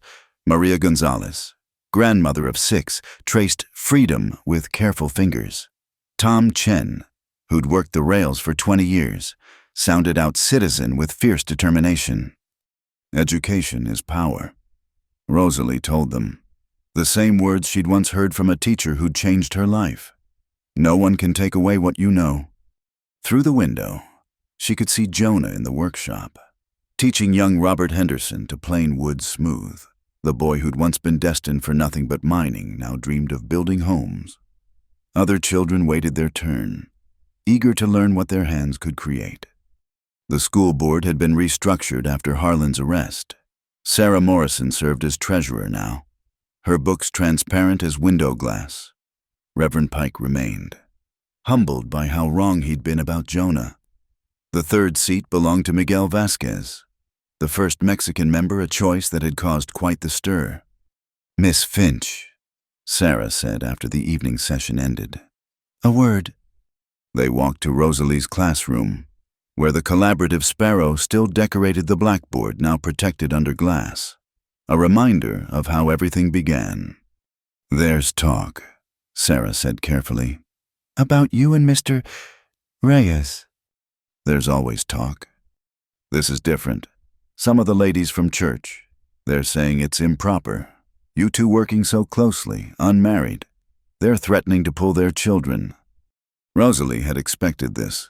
6 months of partnership hadn't quieted the gossips, only given them more material. She and Jonah were careful maintaining separate residences, avoiding any appearance of impropriety, but their easy collaboration, their obvious affection, their contentment with an arrangement that defied convention. It unsettled people. "What do you think I should do?" Rosalie asked. Sarah studied her. "What do you want to do?" "I want to teach. I want this school to thrive. I want—" She paused, gathered courage. "I want Jonah as my partner in that work. Nothing more, nothing less." "Then that's what you tell them." Sarah squeezed her shoulder. "You've already changed what people thought possible. Maybe it's time to change what they think is acceptable too." The next morning brought unexpected visitors. Agnes Wellington swept into the schoolhouse with 2 other church ladies, faces set in disapproving lines. Behind them, incongruously, trailed Emma Rodriguez and several other students. "Miss Finch," Agnes began, "we need to discuss the moral example you're setting." "Please, have a seat," Rosalie offered calmly. "Emma, why don't you and the others show these ladies what you've been working on?" The children needed no further prompting. Emma began reading from the poetry book Jonah had given the school, her voice clear and confident. Timothy Marshall demonstrated his arithmetic on the board. Little Mary Patterson showed off her penmanship, each letter perfectly formed. "Very nice," Agnes said impatiently. "But that's not why we're here. It's about Mr. Reyes, about your arrangement." "What arrangement would that be?" Jonah asked from the doorway.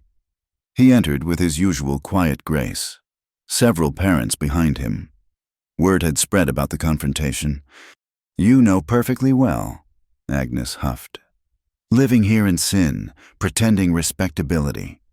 "We don't live together," Rosalie stated firmly. "Mr.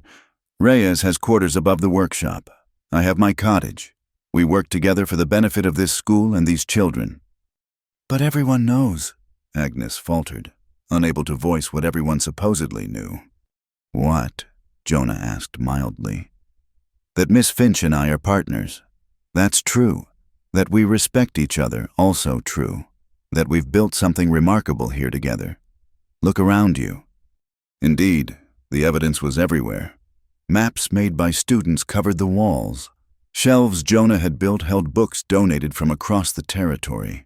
The new desks he'd crafted fit children comfortably instead of forcing them into cramped spaces. "It's not natural," one of the other ladies insisted. "A woman your age, choosing to remain unmarried, and him, clearly devoted, but not pursuing. People wonder what's wrong with you both." Rosalie felt heat rise in her cheeks, but before she could respond, young Emma Rodriguez stepped forward. "Miss Finch told us that everyone has the right to choose their path. She chose to be our teacher. Mr. Reyes chose to help her. Why is that wrong?" "Children don't understand," Agnes began. "I understand," said Robert Henderson, still dusty from the workshop. "My PA used to say a woman's only good for one thing.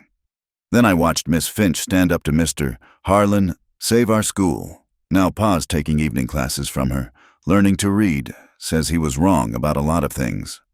More parents had gathered, filling the doorway. Mrs. Chen stepped inside. Mrs. Wellington. With respect. What happens between Miss Finch and Mr. Reyes is their business. What matters to us is what happens in this school. My children are learning. My husband is learning. That's miracle enough. But the proprieties, Agnes protested weakly. Proprieties didn't teach my Maria to read, said Mrs. Gonzalez. Proprieties didn't give my nephew a trade to learn. These two did that, working together. Agnes looked around, realizing she was outnumbered. The community had chosen their side, and it wasn't hers. "I'll be withdrawing Benedict from school," she announced. "I won't have him exposed to such irregular arrangements." "I'm sorry to hear that," Rosalie said sincerely. "Benedict is a bright boy. He'll be welcomed back whenever you change your mind." After the church ladies left, the schoolroom erupted in conversation. Parents assured Rosalie of their support. Children chattered excitedly about standing up to the pompous ladies. Through it all, Jonah watched from his corner, a small smile playing at his lips. When they were finally alone, Rosalie sank into her chair. "That was inevitable," Jonah finished. "We knew it would come eventually. Will it always be like this, fighting for the right to live as we choose?" He moved closer, perched on the edge of her desk, close, but not too close. "As always. Maybe, but look what we defended today. Not just our choices, but the idea that people can define their own lives. That's worth fighting for." She looked up at him. "Do you ever regret it staying here, accepting this? You could have a normal life elsewhere. Wife, children, no questions asked." "Rosalie." His voice was gentle. "I had 5 years of drifting to think about what I wanted. It wasn't a wife to keep my house or children to carry my name. It was purpose, connection, building something that matters. I found that here, with you. People will never stop talking. Then let's give them something worth talking about." He stood, energy crackling. "The railroad's offering to fund an expansion. We could add a library, bring in more teachers, make this the finest school in the territory. A school run by an unmarried woman and a former drifter. A school run by 2 people who believe education changes lives." He grinned. "Besides, we're not the scandal we used to be. Wait until they hear Miguel Vasquez is running for mayor." Rosalie laughed, feeling the last of her tension dissolve. "You're right. We've started something here. Not just a school, a different way of thinking about what's possible." That evening, they worked side by side preparing lessons for the next day. Jonah built a new bookshelf while Rosalie graded papers. Comfortable silence wrapped around them, broken only by the scratch of her pen and the whisper of his sandpaper. As night fell, Jonah packed his tools. At the door, he paused. "Rosalie, that day I first came here, I was just looking for water for my horse. Never expected to find..." "What?" "Home." After he left, Rosalie stood in her empty classroom, thinking about paths chosen and choices made. Tomorrow would bring new challenges, it always did. But tonight, she felt the solid ground beneath her feet, built on respect and partnership, and the radical idea that 2 people could define their own terms for sharing a life. On the blackboard, she drew a new picture below their preserved sparrow. 2 figures standing side by side, facing the same direction, hands not quite touching but clearly together. Underneath, she wrote in her careful teacher's script, "Freedom noun, the power to determine action without restraint." She smiled, locked the door, and headed home. Behind her, the school stood solid against the desert night, expanded, improved, filled with possibility, just like the life she'd chosen, unconventional and entirely her own. In his workshop, Jonah was still awake, sketching plans for the new library by lamplight. On his workbench lay a small wooden box he'd been crafting for weeks, containing not a ring but something else, something that honored who they were rather than who the world expected them to be. Tomorrow, he thought. Tomorrow he'd give it to her, along with a proposal unlike any other. Not for marriage, but for something different, something theirs. The desert winds sang through the eaves, and somewhere in the darkness, a coyote called to its mate wild, free, and perfectly content with its own arrangements. The late afternoon sun painted Larkspur Crossing in shades of gold and amber. 5 years had passed since the day a drifter asked for water and changed everything. The schoolhouse now sprawled across 3 buildings. With the library, Jonah had dreamed of standing proud at the center, its windows catching the light like promises kept. Rosalie stood in her original classroom, watching dust motes dance in the familiar light. At 32, threads of silver touched her temples, and laugh lines mapped years of joy around her eyes. Through the window, she could see Jonah teaching a group of older students the art of furniture making, his movements still graceful, his patience boundless. Miss Finch, Emma Rodriguez, now 17 and assistant teacher, appeared in the doorway. The evening class is ready. The evening class had grown from a handful of minors to nearly 50 adults, learning everything from basic letters to advanced mathematics. Some, like Mrs. Chen, had gone on to start their own businesses. Others, like Miguel Vasquez, had used their education to change the town's political landscape. "I'll be right there," Rosalie said, gathering her materials. As she passed through the courtyard connecting the buildings, she paused at the bronze bell that had replaced their old one. Jonah had cast it himself, inscribing around its rim, "Knowledge is freedom, freedom is choice." Every morning, they still rang it together, their hands brushing on the rope, a ritual that had become as natural as breathing. The adult classroom buzzed with conversation. Maria Gonzalez, now one of their volunteer teachers, was helping newcomers with their first letters. The latest arrivals included families fleeing trouble in Mexico, a group of Chinese workers from the railroad, and even Agnes Wellington, who'd finally swallowed her pride when her husband's business failed and she needed to learn accounting. "Good evening, everyone," Rosalie began. "Tonight, we'll be working on writing business letters, a practical skill that—" The door burst open. Timothy Marshall, now a young man working as a surveyor, rushed in. "Miss Finch, Mr. Reyes, you need to see this." They followed him outside, where a crowd had gathered around a fancy carriage. From it stepped a woman in expensive Eastern clothes, accompanied by a man with a camera and another carrying notebooks. "I'm looking for Miss Rosalie Finch," the woman announced. "I'm Catherine Hartley from the Boston Educational Review. We've come to write about your school." Rosalie felt Jonah move closer, his presence steady at her shoulder. "What about our school?" "Why, everything." Miss Hartley's eyes shone with enthusiasm.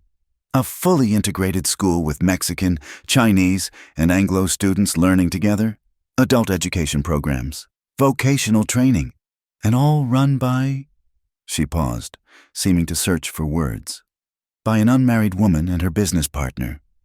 "Educational partner," Jonah corrected quietly. "Of course," Miss Hartley smiled. "We've heard remarkable things. The territorial governor himself recommended we visit. Says what you've built here could be a model for the entire West." Over the next days, the journalists documented everything. They photographed students at work, interviewed parents, observed classes.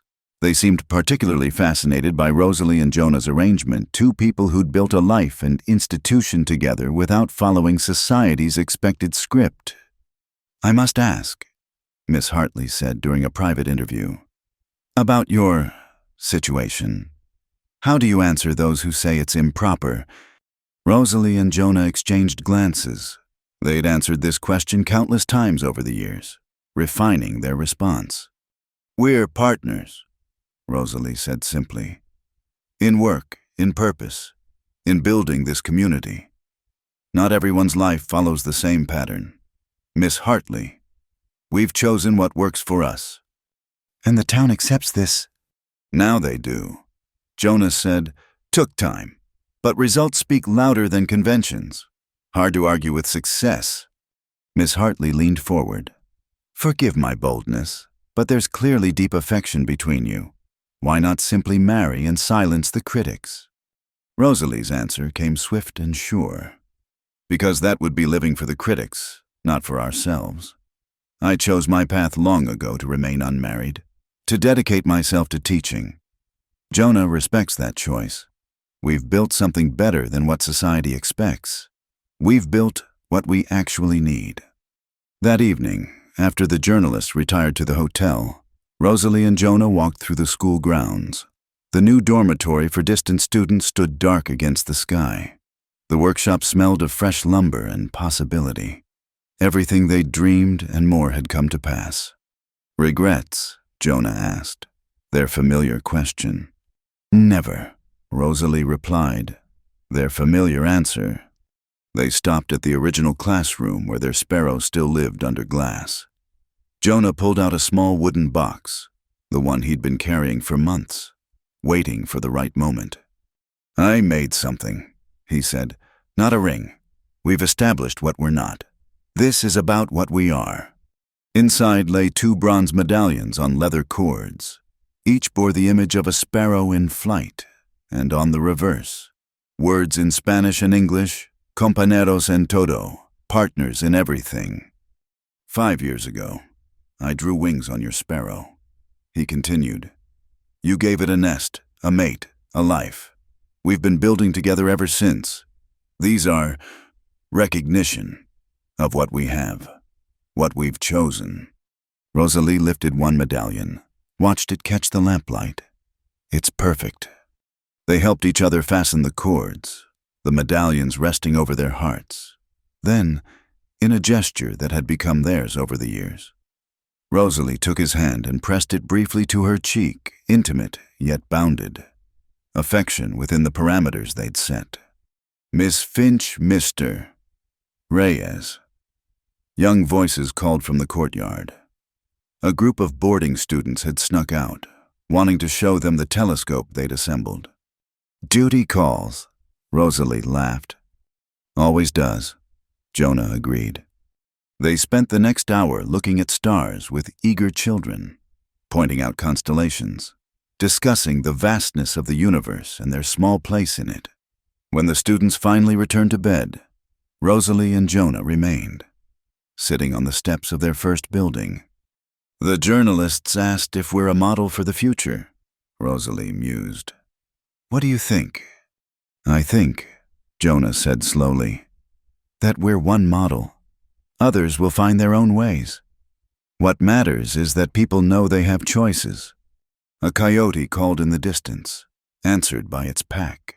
The sound no longer seemed wild to Rosalie, just another voice in the desert, singing its own song. I should go, Jonah said eventually, though neither moved. Early day tomorrow, Rosalie agreed. New shipment of books arriving. And the school board meeting. And evening classes. They smiled at their familiar dance of delay. Some things hadn't changed in 5 years, the careful boundaries, the respect for choices made. But within those boundaries, they'd built something extraordinary. Finally, Jonah stood, offered his hand to help her up. Same time tomorrow. Every tomorrow, she confirmed. As they parted, he to his workshop apartment. She to her cottage. The bronze medallions caught the moonlight. 2 people walking separate paths that ran parallel, close enough to reach across whenever needed. The next morning came clear and bright. Together, they grasped the bell rope, bronze medallions touching as they pulled. The bells sang across Larkspur Crossing, calling students to learn, calling adults to grow, calling anyone who listened to imagine different possibilities. In her classroom, Rosalie added to their preserved drawing, below the 2 sparrows, she sketched a whole flock, some flying, some nesting, some building, all different, all choosing their own way, all part of the same sky. Emma Rodriguez arrived early, full of plans for the day's lessons. Timothy Marshall stopped by with survey maps for the next expansion. Sarah Morrison brought the month's perfectly balanced books. The school lived and breathed around them, a testament to what 2 people could build when they honored each other's choices. Miss Finch, Emma asked. Do you think other places will really follow our model? Rosalie looked out at their domain, the buildings Jonah had helped design. The students of all backgrounds learning together, the adults discovering it was never too late to grow. I think, she said, that every place will find its own way. But yes, Emma, change is coming, one choice at a time. The morning sun climbed higher, warming the desert, warming the wooden walls of their improbable kingdom. Somewhere in the workshop, Jonah was already teaching, his voice patient and sure. In the library, students discovered new worlds. In the evening classroom, adults prepared to reshape their futures. And in the original schoolhouse, where it all began. A sparrow drawn in chalk had become a living testament to the power of choosing your own flight. The bell rang again, bronze and true, calling all who would answer. Rosalie picked up her chalk, faced her students, and began another day of the life she'd chosen, partnered but not possessed, committed but not confined, loved in the way that honored who she was. Outside, the desert wind carried the sound of the bell across the vast landscape, a promise and an invitation. Here is another way. Here is proof that freedom means writing your own story. And in Larkspur Crossing, as the sun painted shadows and possibilities across the sand, two people continued building their uncommon life with common purpose. One extraordinary, ordinary day at a time. Thank you so much for listening to this Wild West love story. I'd love to hear where you're enjoying this tale. Please share in the comments below where you're listening from, so we can connect and exchange thoughts about Rosalie and Jonah's journey. If you enjoyed this story, please subscribe to Wild West Stories 1850. Give this video a like, and hit that hype button to help more people discover these tales of the American frontier. Your support means everything and helps bring these stories to life for listeners around the world.